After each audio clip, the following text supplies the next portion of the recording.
Greetings all! We are still at We Have Ways Fest and I have found another small cramped vehicle to see if I can put myself into. But before I allow you the joy and schadenfreude of seeing my misery, we're going to first talk about it. So the owner here is Gary.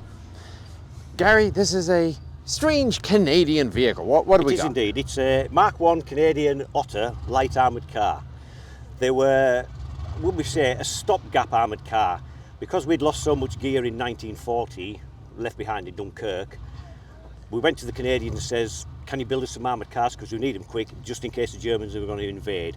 So the Canadians built something similar to what we have as the Morris light armoured car and the Humber armoured car, but because they built theirs on a C-15 truck chassis, it has a higher silhouette, whereas the Morrises were built on car chassis that are a lot lower. Right, so there's presumably better off-road though, at least. Well, they were good off-road, plus you've also got a very spacious crew compartment compared to the Morrises and the Humber. Right. This could be really classed as the party bus of the light armoured car world. It runs, instead of having the usual Chevy 216 engine, it runs the American GMC 270 motor, which is a larger motor, which gives it a lot more power. Okay. It runs through a 4-speed Hotchkiss gearbox to a transfer gearbox which only selects four-wheel drive. There's no high and low ratio on this armoured car, it's just straight through. So you had this one painted up as a Canadian vehicle, but was it also in British service? They were in British service. They also served the Free French, the RAF Regiment, the Poles and the Czechs. All right. And they served mainly, they were in North Africa, Sicily, Italy and Northwest Europe. Did they last all the way through the war then? They did serve all the way through the war. They only built 1,700 of them because Ford Canada then started producing their Lynx armoured car, which was the same as the Daimler Dingo, which had a thicker frontal armour plate. So these then ended up getting secondary duties, so they would end up as liaison and probably convoy protection armoured cars. All right. So how long have you had this vehicle? I bought this vehicle 5 years ago. Okay. What sort of condition was it in? It was a wreck. I have to be honest, I paid a lot of money for it, and when I got it home, the harsh reality struck, I cried, because I thought, what have I just wasted my money on? Not only do I spent a lot of money on getting the thing, I now had to spend a lot more money I just thought fixing it up. I honestly thought it was way beyond my capabilities. I just thought I'm never ever going to be able to do it. But then it all just sort of snowballed, and here we are. And was it all yourself, or did you enlist some friends? Most of it was all my work, apart from we had to hand rivet all the rivets. Okay. So it took 3 of us. One inside with an acrojack, one outside with a hot axe, and me with a mandrel and a mash hammer. And we did all the rivets by hand, which was fun. So after having gone through the trauma of restoring it, have you learned your lesson? Are you going to stop at this point? No. No. The people say you should never ever buy military vehicles because they have a massive habit of multiplying and it gets out of control.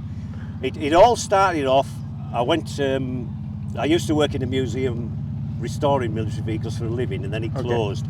And a friend of mine was taking his daughter for riding lessons, and the guy had a ferret and he ran out of petrol. Yeah. And he asked me to fix it, so I did. And then I restored it. And then he bought a Saladin basket case after that. A bit bigger, okay. Yeah, we restored that. We now have 8 vehicles in our collection, and it just keeps multiplying. Although his missus has now said no more. It's got to stop. So he's looking at you now. You get the toys and he'll play with them. Yeah, sort of. Yeah, that's it. Yeah. So what is next on your list then? The next one on the project is managed to find, by pure luck, a Mark III AEC heavy armoured car with the 75mm Cromwell gun in it. So we're on restoring that now. Is that going to fit in your garage? No, but the joy is he owns a farm. So storage is not an issue. Fair. Okay, so what weirdness can you tell me? What is so unique about this Otter compared to driving any other type of vehicle? It's that you got in it and you think either, what were they thinking, or, oh, that's a good idea. No, actually, it is a nice vehicle to drive.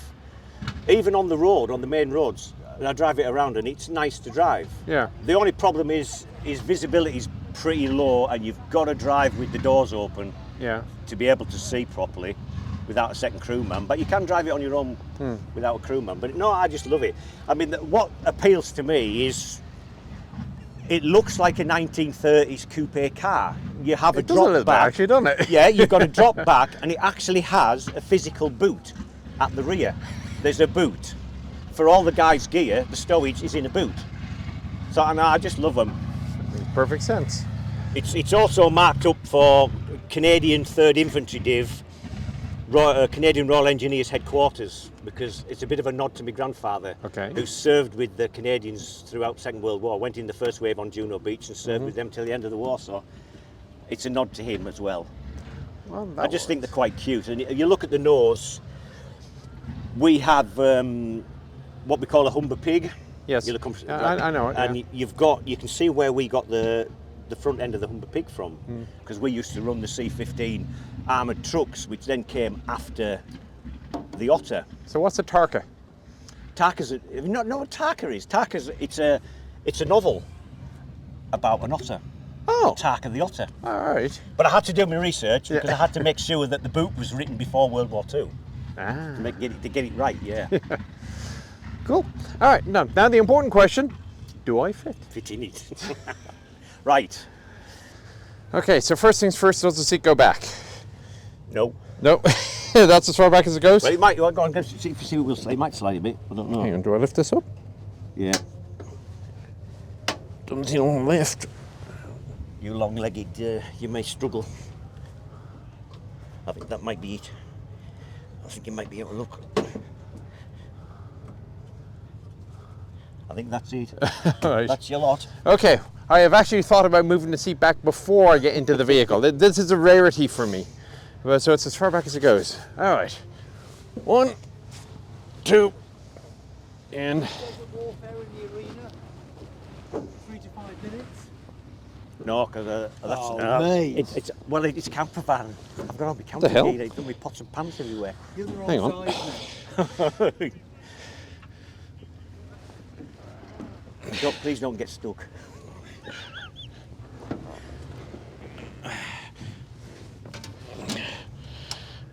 oh, I like the dash. That's an early dash. Yeah, the later ones had round dials. Well, you are in. I am in.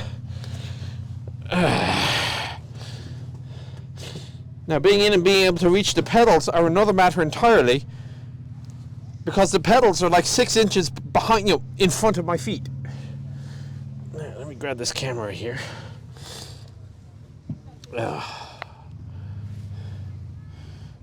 So, there we go. So there's my foot and there's the pedal, and my knee, my entire leg is behind the drive. Correction, the wheel. There's a handbrake in the way, I think, and I can barely stretch and get to the clutch pedal.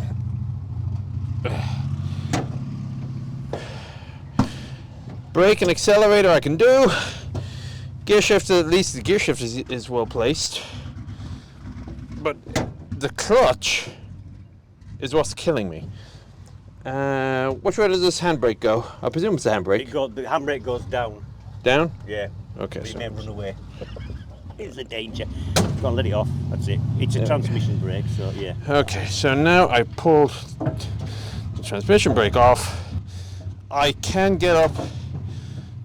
So drive, pedal. Yeah. So I can technically drive it. Yep. Better than some of the other vehicles. All right, let's have a quick scan around here. There's the dash. I love these old Art Deco dashes that they put on on the early cars. Yeah. Made in Canada logo. So, do you have any difficulty getting the parts for it? I mean, No, were all the parts there and it was wrecked, or No, did you have no. to get new parts? No, it was just an empty hull. I bought a chassis, 2 axles and a body. But getting parts was quite easy. Because it's CMP, there's a lot of parts still knocking out there, so it wasn't Fair. that bad.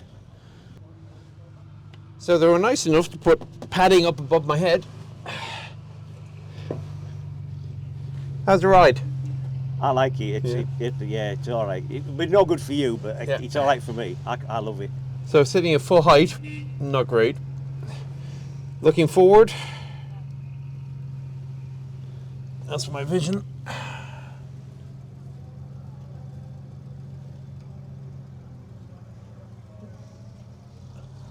There is a world out there. Hatch does open. If you pull the lever to your left, just give it a yank. There we go.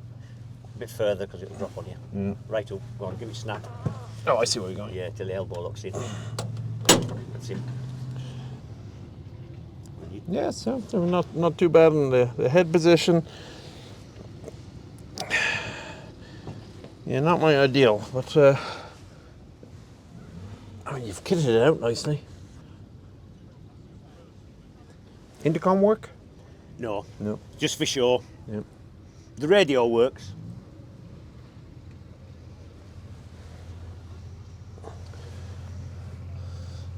So the ass end of the smoke mortar looks a hell of a lot like a Lee Enfield. It is. That's exactly what it is. And it's blank rounded fires? It does. It fires what they call a ballistite round, and the smoke grenades. There's some replica ones there, just below the buoys. The green things in the tray. Oh, right, got them. Those are the smoke canisters. Yep.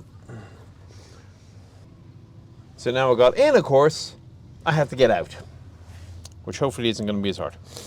Just the reverse.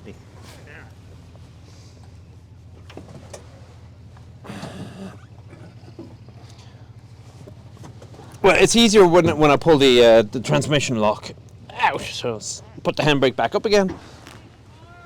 My leg is free. There we go. So you're on here. And out. Just one step. Right. Like short. There's another little quirk so you can fit your camera. Another little quirk. All right, let's Yeah. have a look. But like most British vehicles, you have what they call a convoy plate underneath the rear axle. And above that is a light that shines down on it. So when you're driving in convoy at night with no lights on, there's a small light, lights up that white diff plate.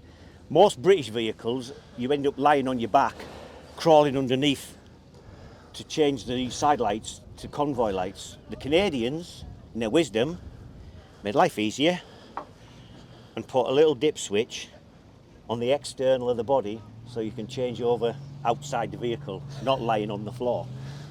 That was nice of them. Don't want to be in the snow. Yep.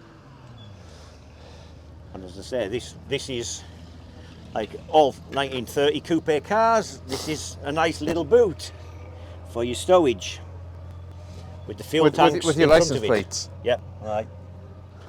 All registered for the road, all street legal. This one has on the top, it has an M2 Browning 50 cal.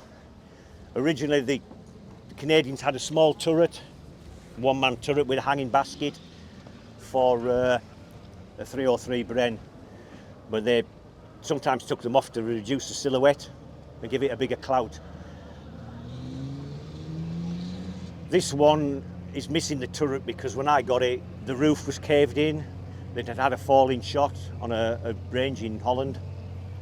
It had also had a 76mm round, had gone through the side of the engine bay, and which probably had taken the passenger door off as well. So I had to repair those.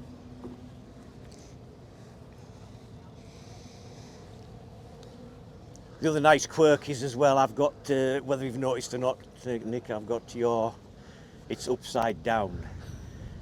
As a little throwback to the Canadians. It wasn't widespread, but some did and some didn't. There are photographs to prove it was done. So the CM reg number, is that specific to Canada or? Yes. When they initially first came into the country, it was Canada, and that's motor car. They came in with M's. Later on in the war, they changed to an F for fighting vehicle. But when they first came in, it came as an M. All right, well, thank you very much for showing me this Otter. It's Thank you a very much. lovely restoration. You've obviously put your heart into it, and I'm looking forward to seeing that Mark III in a few years. Yeah, hopefully, yes, and I'll hopefully get you to change your mind and stop calling them ugly. Take care. Thank you.